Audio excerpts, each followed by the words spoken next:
What's up, everybody? We have some new matchups made, and I'm going to be looking through them. Some announcements, some news breakdowns here. We have Alexander Volkanovski being the backup fighter for UFC 280, which I figured, but the issue with that was more of Beneil Dariush getting involved and things like that. Issues with that whole drama. And then we have Nate Diaz possibly fighting Floyd Mayweather and Ryzen, depending on what he wants to do. And then we have 3 upcoming matchups that I don't believe I covered yet, that I will now.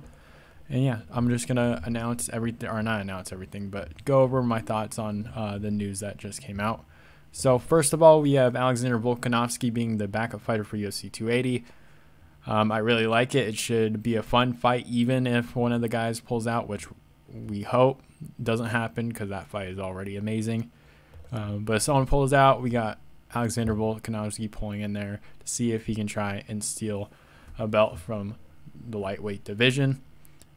But the drama here is for Beneil Dariush. Apparently he was told that he was going to be the backup fighter. I'm not sure why. Maybe Ali just assumed he would be the backup fighter because it was Beneil Dariush and Gamrot already on the card, and normally when you do that, you'll pull from an earlier part of the card and then move them up, kind of like Holland versus Rodriguez, D-Rod. They moved Holland to the main event, and then they actually had another 170-pound fight on there also. So I guess realistically, they just shuffled the card. They had a extra backup fight just in case something happened to the main event, just like 279, and then 280 would have been the same thing if Beneil Dariush would have filled in if something happened to the main event, which I guess he got bad information, or the UFC told him he was going to be the backup fighter and it didn't happen, or they changed their minds last second, or Ali is just full of shit and just told Beneil Dariush anyways. But yeah, it looks like Alexander Volkanovski will be the backup fighter. And Beneil Dariush will just have to focus on Mateusz Gamrot, which should be a fun fight. But yeah, let's move on to the next news. We have Nate Diaz possibly fighting Floyd Mayweather and Ryzen. It should be a fun fight. I like it for Diaz. If he wants to make a bunch of money, he can. Probably won't take too much damage in the fight in general because it is Floyd Mayweather. Probably just be like a 3-round exhibition like his last fight. Floyd Mayweather's last fight, which he did get hurt in and things like that, and then I think he knocked the other guy out, right? But yeah, it should be easy money for Nate Diaz. Hypothetically, I would love it to be an MMA, like with the Ryzen rules, so you got like head stomps and things like that. That'd be kind of fun. We see like Nate Diaz try to curb stomp freaking Floyd Mayweather or something, but I would love to see Floyd Mayweather in MMA cage, even though he's relatively older now. Him versus Nate in a Ryzen cage would be pretty entertaining. But yeah, it'd be good money for Nate Diaz. Can't blame him if he does it or not. He probably won't take a bunch of damage, so whatever he wants to do next, probably against Jake Paul or something. I saw he teased WWE, but I don't think that'll happen. Maybe he'll be a guest in someone's corner or whatever. But I assume it'll probably be Floyd Mayweather after the Deji fight, because Floyd's just doing a bunch of fights. I guess he just needs a bunch of money. After the Deji fight, you can do Nate Diaz, and then Nate Diaz probably won't take too much damage. Assuming something doesn't happen, like Floyd Mayweather doesn't go too crazy on guys, especially in like a 3-round fight. I don't see it going bad for Nate Diaz necessarily. He won't get knocked out or anything. Then he can take like a Jake Paul fight a couple months after that. But again, Jake Paul also said he's going to be moving to MMA soon. But I also assume that he's going to be doing boxing in between then, because there's quite a bit of money fights he can still do. Jake Paul can still do like the KSI fight and then like the Nate Diaz fight if he wanted to, which he probably wins both of them. So I don't see why he wouldn't take those fights. But yeah, I'll get off of this part. I'm sure it's a little boring, but let's move on. We have Paul Craig versus Johnny Walker. A little fight that was announced. Relatively interesting fight. Paul Craig didn't look too great in his last fight. Johnny Walker, I believe, submitted Ian Cutelaba in his last fight, if I remember correctly. Did have some good grappling, offensive grappling. Obviously, he still has some pretty good stand-up. Still doesn't have a great chin. I don't know why Ian Kutalaba didn't try and just stay up. Take him down, stand up. But I assume he'll probably take care of Paul Craig here. You can never trust Johnny Walker's chin, but his stand-up and grappling, I think it will be good enough to where he won't be caught in Paul Craig's submissions or anything like that. It's so weird. You look at Paul Craig and you think like he's some alpha dude, like some crazy fighter that will be like a warrior in there, but then his fighting style is just almost the complete opposite of that. But yeah, should be an interesting fight, but we'll see. I'm going to take Johnny Walker in this fight. For the next fight that was announced, we have Jeff Neal versus Shavkat Rakhmonov. Very interesting fight. People were saying Jeff Neal is going to get destroyed. I disagree.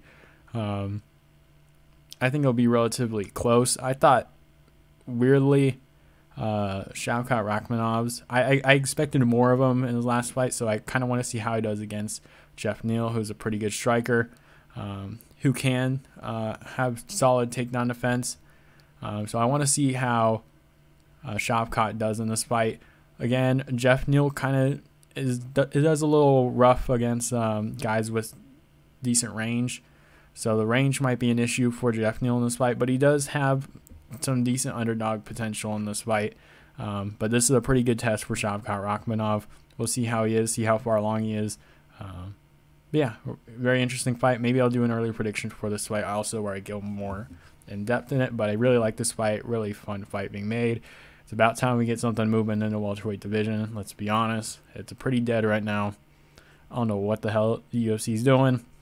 They said they had Colby asking for fights, unless that's Dana protecting him from like if he has an injury or whatever.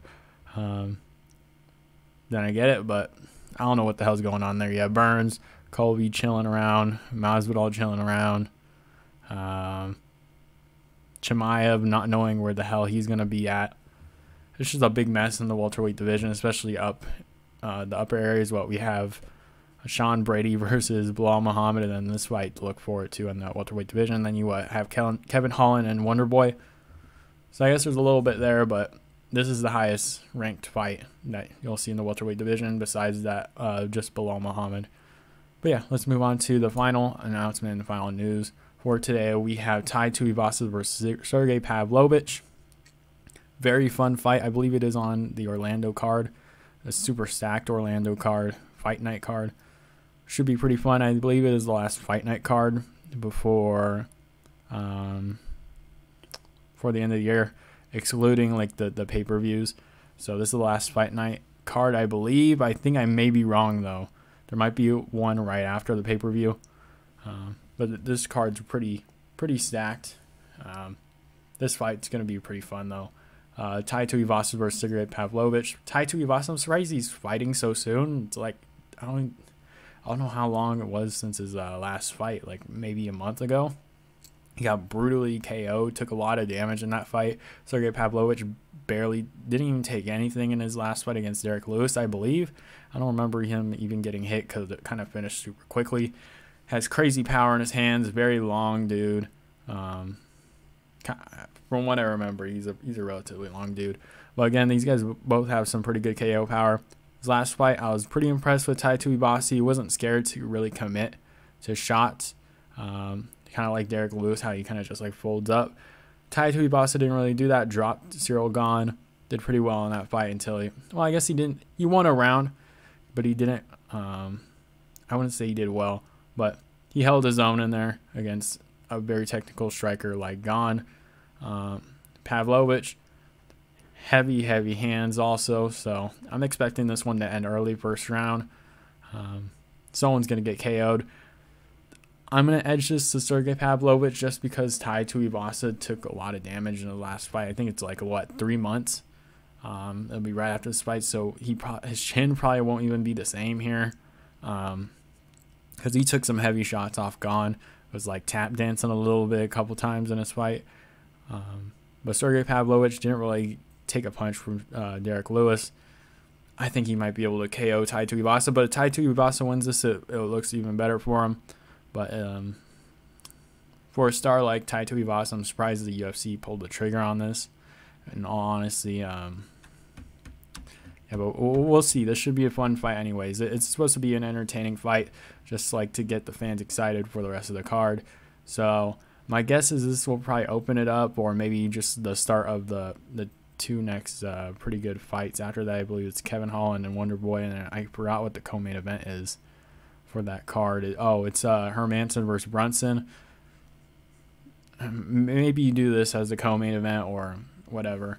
But yeah, this is the news for today. I will have an early breakdown later on today also, because I didn't upload the day before.